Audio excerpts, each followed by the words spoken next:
It's been way too long since I've done an Eve song. It's my fault. I apologize. Please forgive me. A lot of requests for Ghost Avenue. I want to do it. Obviously, I'm just super curious what he is up to musically as well. So we are going to check this out. It's a cool pulse.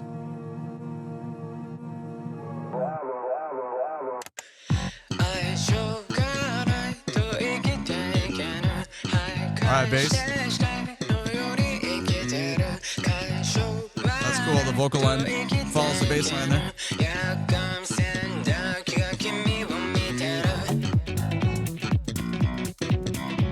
Oh, the track is cool. Nice saxophone line there.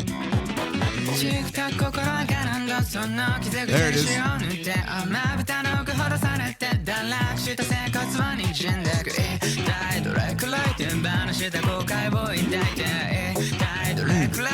A lot of Evisms there. Oh, that's a beautiful switch. Chord progression is cool.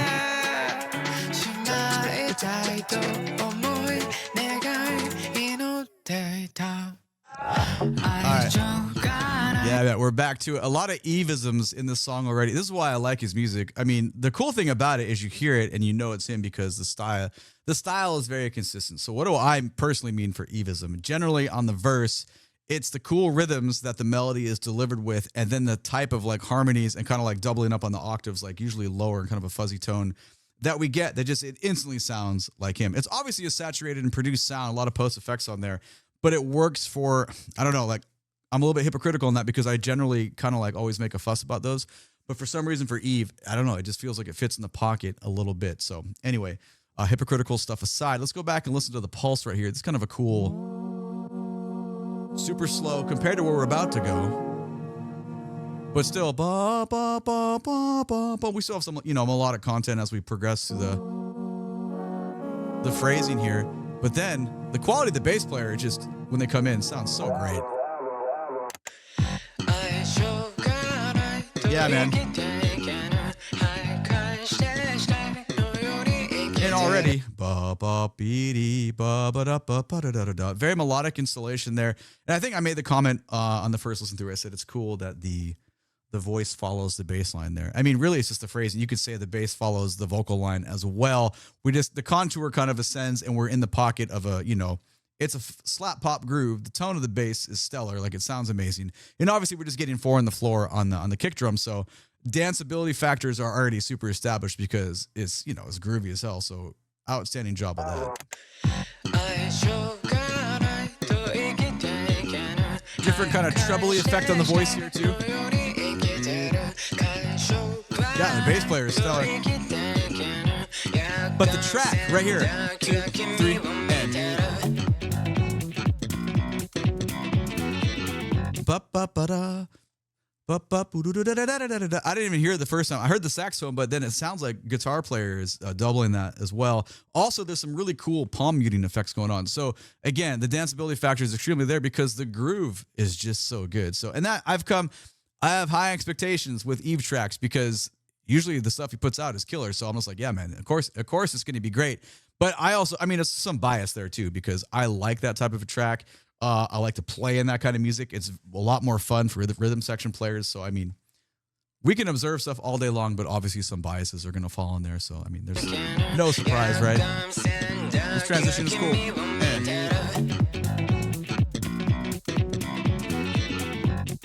Hi-hat, super present. But right here. Yeah.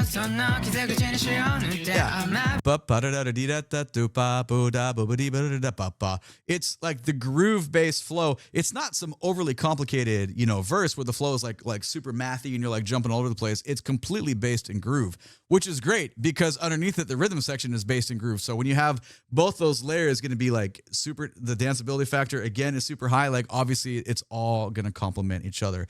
Not a lot of like syncopation going on. We're not needing to feel like how they like the layers, like we're not like having to do any of this. It all lines up really well, but it's going to keep your head bobbing. So that's really cool. I think the part that sounds really fun is the harmonic design of the way that his layers are stacked on top of each other, whether they're harmonies, whether we're doubling the line, maybe an octave or 2 down. It just really kind of gives that signature sound. You can distinctly hear both layers.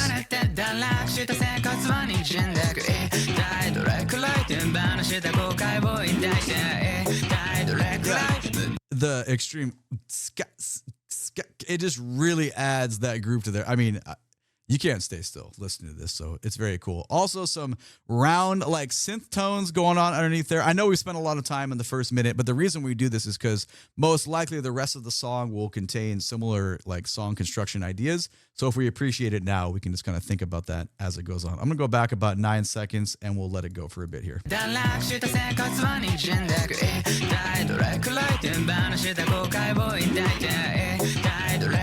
those synth tones are great.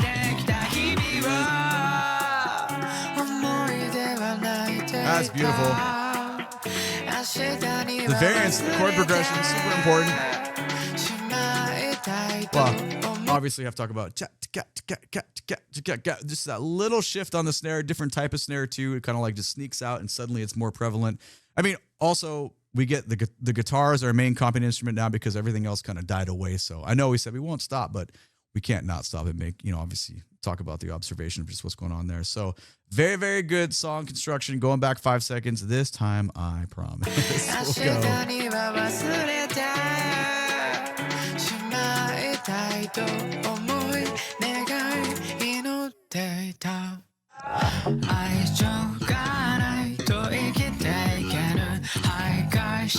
Very similar to what we got on the top.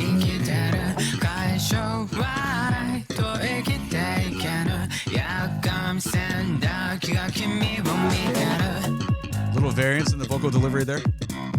Rhythmically. Damn.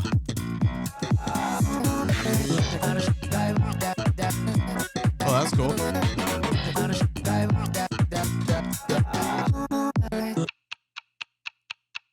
Hell yeah. Sorry, I need that again. That was like the verse, but with like massive subtraction from the vocals, but we still had like a shell, like a ghost of a shell of what the rhythms originally were. That was cool.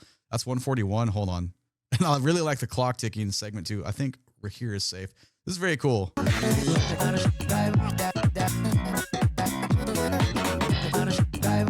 It's similar. Enjoyable. Nice switch up. Ooh.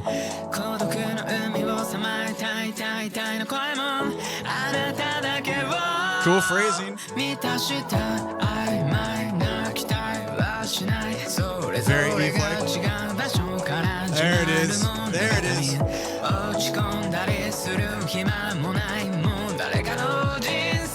Ooh. You know I have to go back. Da ga dee ga da ga da ga da ba dee da. Very cool. Over the bar line continuation. Another massive evism. We get this like ostinato. We're just gonna be like a rhythmic motif within the vocal line, and it gets pushed. It gets pushed, and it gets pushed one more time, and then it explodes. Not explodes. It just kind of elongates into how that phrase is going to be connected. That is a really, really smart way to create a vocal line that's not really basic. It has it has moderate amounts of groove, and then you get just a little bit of like that funk factor, and it's like, oh, that's really cool, man. Like it's very enjoyable to listen to. That's 213. Let's go back. I want all that again. No, that's not. That is not far enough. Let's go here. Here we go.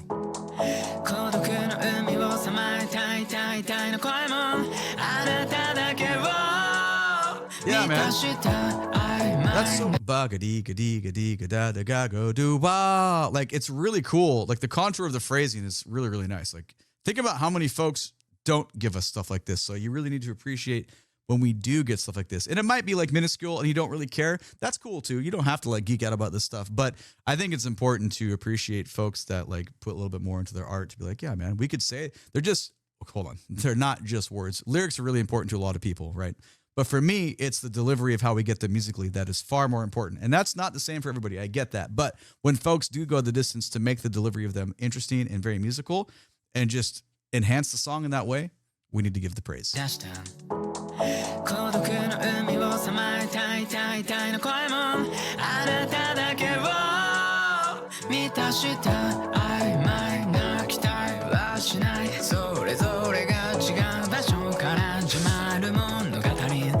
I'm sorry to stop one more time. Well, I'm not really sorry because just listen to how this 2-note interval, the 2-note rhythmic grouping, da, ga-da, ga-da, ga-dee, ga-dee, it gets a little bit closer and then it elongates again. All very purposeful decisions here.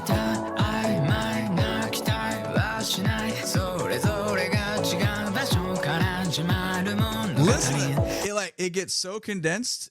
It augments a little bit, and then borderline is da da ga ga, almost like swing. Like, how cool is that? Like, that's very purposeful. One more time, I promise, and then we'll let it go. You gotta pay attention to this stuff. Here it is, and close. We start to push open, way open.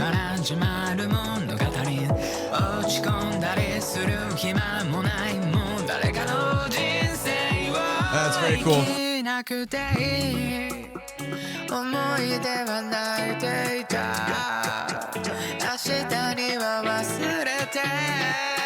Wow. Enveloping augmentation of effects here.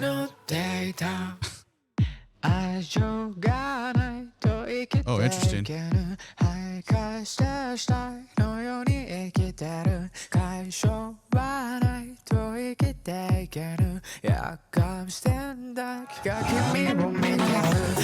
That was interesting. That's really the only spot where we get, it's not a clean tone. There are still effects and processing on that, but it's the cleanest tone voice within the relation of this song. So it gives a very different kind of like, I'm not paying attention to what the lyrics are saying. I do not know what the story is. I'm simply listening the whole time. But that is the most variance we've gotten vocally. And that's kind of cool because you just get it against the house kick.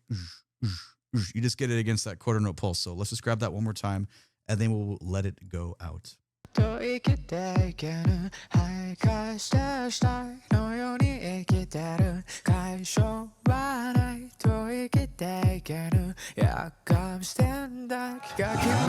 cool. Bring the group back and the track back, obviously.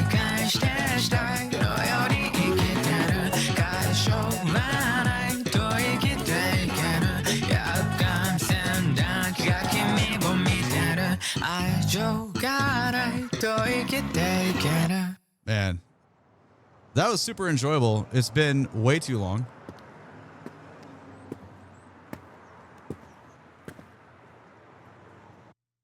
I should probably give it a listen at some point and actually read the lyrics to see what the story is about. But, you know, on this channel, we're doing surface level musical analysis. We just want to talk about what's happening within the layers and just, you know, it's all conjecture, right? Like, we don't know exactly why, you know, production went that way. We can only make guesses and just talk about what's happening. So super, super enjoyable. I really like a lot. Most of the music Eve puts out, I'm a huge fan of it. I mean, obviously I have so much more to hear, so I can't say everything because I don't know. I'm a little bit ignorant to a lot of it. So, but pretty much everything that I've heard, I've been a pretty big fan of. So anyway, that's my take on it. Let me know what you think down in the comments below, please and thank you.